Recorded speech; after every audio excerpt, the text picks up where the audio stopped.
It's fun. You know, when you come into it, you're not knowing what's going on, but it's pretty fun. It really can be very exciting. Because it's a game of inches, it's intense. There's a good spirit to it.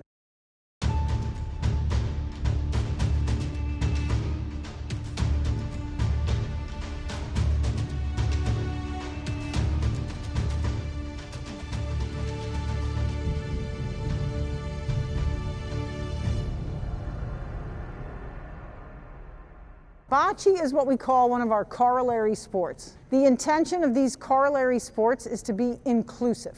We want as many students to be able to play sports at a varsity level as possible. There's one in each season. Handball is fall, bocce is winter, and co-ed softball or allied softball is in the spring. We have 6 players on our team this year, but only 4 players roll at a time. We have 4 balls for each team. You roll something called a palina, which is like a target ball. Each team rolls its 4 balls, taking turns and trying to get as close as they can to the palina. My name's CJ. I'm the captain of the bocce team. It can be intense in the sets and stuff because, you know, sometimes they can hit your ball or they can roll you out. And the team that's closest gets that 1 point, and they also get the points for any other balls that are closer to the palina than the other school.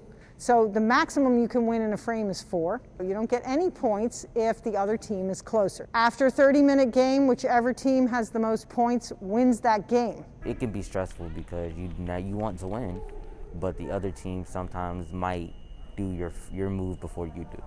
You play 3 games or 90 minutes, whichever comes first. You try and win 2 of the 3 games. Every team makes it to there's a playoff, a division playoff, and then the top 2 teams in the division advance to the regionals or the finals. And then in there you compete against schools from all over the county, and that's where we finished 6th in that tournament, which was a big deal for us. We play inside on a gym floor because it's smooth. It means it's accessible for students who are in wheelchairs, students who might also be using crutches, students who might be hearing impaired, students who have intellectual disabilities. It's a very straightforward game. What you're competing with is the other team, but you're also competing against the gym floors.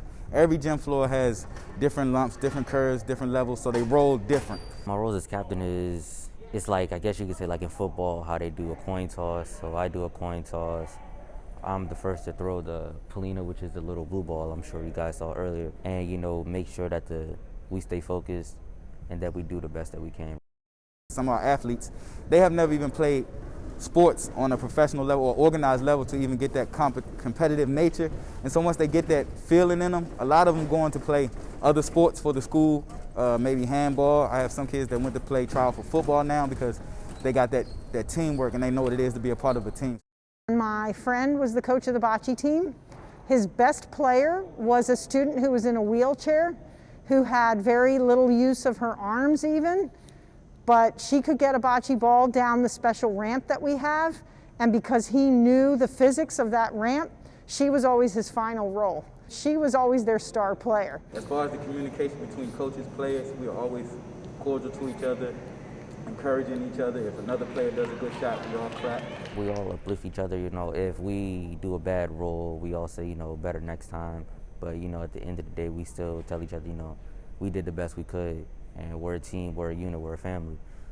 That was the first thing I learned about bocce. One is that anybody can be a star in bocce, and I mean a star, where you're the best person on the team, no matter what. No matter what your disability is, or if you don't have a disability, that you can come in this sport and be competitive and really make a difference to your team.